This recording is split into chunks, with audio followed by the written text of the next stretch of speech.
ছোটো মাছের ঝাল বা ছোটো মাছের চচ্চড়ি হয়তো আমরা বিভিন্নভাবে বানিয়ে খেয়েছি, তবে এইভাবে একবার কাঁচা টমেটো দিয়ে মোরলা মাছের ঝাল বানিয়ে দেখবেন। মোরলা মাছ বা আপনারা এখানে যে কোনো ছোটো মাছ ব্যবহার করতে পারেন, দারুণ লাগবে গরম গরম ভাত দিয়ে। তো এখানে আমি 250 গ্রাম মোরলা মাছ নিয়েছি, ভালো করে ধুয়ে নুন হলুদ মাখিয়ে রেখেছি। আর নিয়েছি 4টে মিডিয়াম সাইজের টমেটো, যতটা এখানে টমেটো কুচি আছে তার ঠিক সমপরিমাণ পেঁয়াজ কুচি নিয়েছি। তো চলুন এবার রান্নাটা শুরু করি। তার জন্য প্রথমেই কড়াইতে সর্ষের তেল খুব ভালো করে একদম ধোয়া ওটা গরম করে নিতে হবে। তারপর এর মধ্যে মাছটা দিয়ে ভেজে নেব। মাছগুলোকে একদম কড়া করে ভাজবো। এখানে আমি 2 খেপে মাছটাকে ভেজে নিচ্ছি। এই যে একটা সাইড হয়ে গেছে লাল, তো উল্টে আরেকটা সাইড একদম লাল করে কড়া করে ভেজে নিচ্ছি। তো এদিকে আমার মাছগুলো সব ভাজা হয়ে গেছে, এখন আমি তুলে নেব। এইভাবেই বাকি মাছগুলো ভেজে নেব।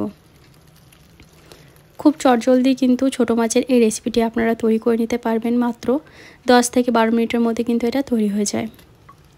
তো মাছগুলো ভাজা হয়ে গেছে, তুলে নিলাম। বাকি মাছগুলো আমি এভাবেই ভেজে নিয়েছি। মাছ ভাজার পর কড়াইতে যে তেল আছে সেই তেলের মধ্যে 1/4 টেবিল স্পুন এখানে কালো জিরে আর 2টো কাঁচা লঙ্কা ফোড়ন দিলাম। ফোড়নটাকে একটু নাড়াচাড়া করে এর মধ্যে দিয়ে দিচ্ছি যে পেঁয়াজটা আগে থেকে কুচিয়ে রেখেছিলাম সেই পেঁয়াজটা।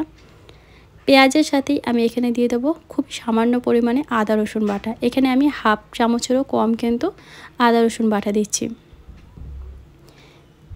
তো এই পেঁয়াজের সঙ্গে আদা রসুন বাটাটাকেও একটুখানি ভেজে নেব ওই 1-2 মিনিটের জন্য।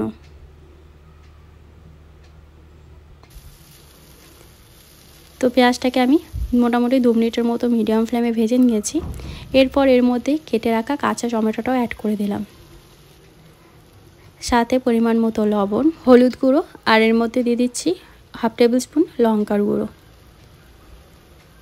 সব কিছু ভালো করে নেড়ে ছেড়ে এখন যতক্ষণ না টমেটোটা সফট হয়ে আসছে ততক্ষণ রান্না করে নিতে হবে। তো নেড়ে ছেড়ে ঢাকা চাপা দিয়ে আমি রান্না করে নেব। টমেটো কিন্তু খুব তাড়াতাড়ি সফট হয়ে আসবে যেহেতু এর মধ্যে লবণ দিয়েছি। কিছুক্ষণ সফট করে টমেটোটাকে ভেজে নেওয়ার পর এর মধ্যে ভেজে রাখা মাছগুলোও দিয়ে দিলাম। নেড়ে চেড়ে এর মধ্যে আমি অ্যাড করব 1/2 কাপ পরিমাণ গরম জল। জল কিন্তু খুব বেশি দেবো না, যেহেতু এটা একদম চচ্চড়ির মতো হবে, তার জন্য ওই 1/2 কাপের মতো জল দিয়ে ভালো করে সব কিছু নেড়ে চেড়ে ঢাকা চাপা দিয়ে 3-4 মিনিটের জন্য রান্না করে নিতে হবে।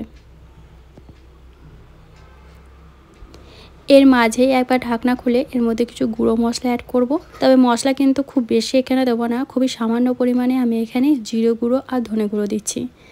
দেখতেই পাচ্ছেন এখানে কিন্তু 1/4 টেবিল স্পুনেরও কম আমি এখানে জিরে গুঁড়ো আর ধনে গুঁড়োটা দিয়ে দিলাম। অল্প পরিমাণে কাশ্মীরি রেড চিলি পাউডার দিচ্ছি কালারের জন্য। তো সব কিছু ভালো করে মিশিয়ে কষিয়ে এটাকে এখন রান্না করে নিচ্ছি 4-5 মিনিটের জন্য। তো এই যে ঢাকা চাপা দিয়ে মিডিয়াম ফ্লেমে আমি মোট 5 মিনিটের জন্য রান্না করে নিয়েছি।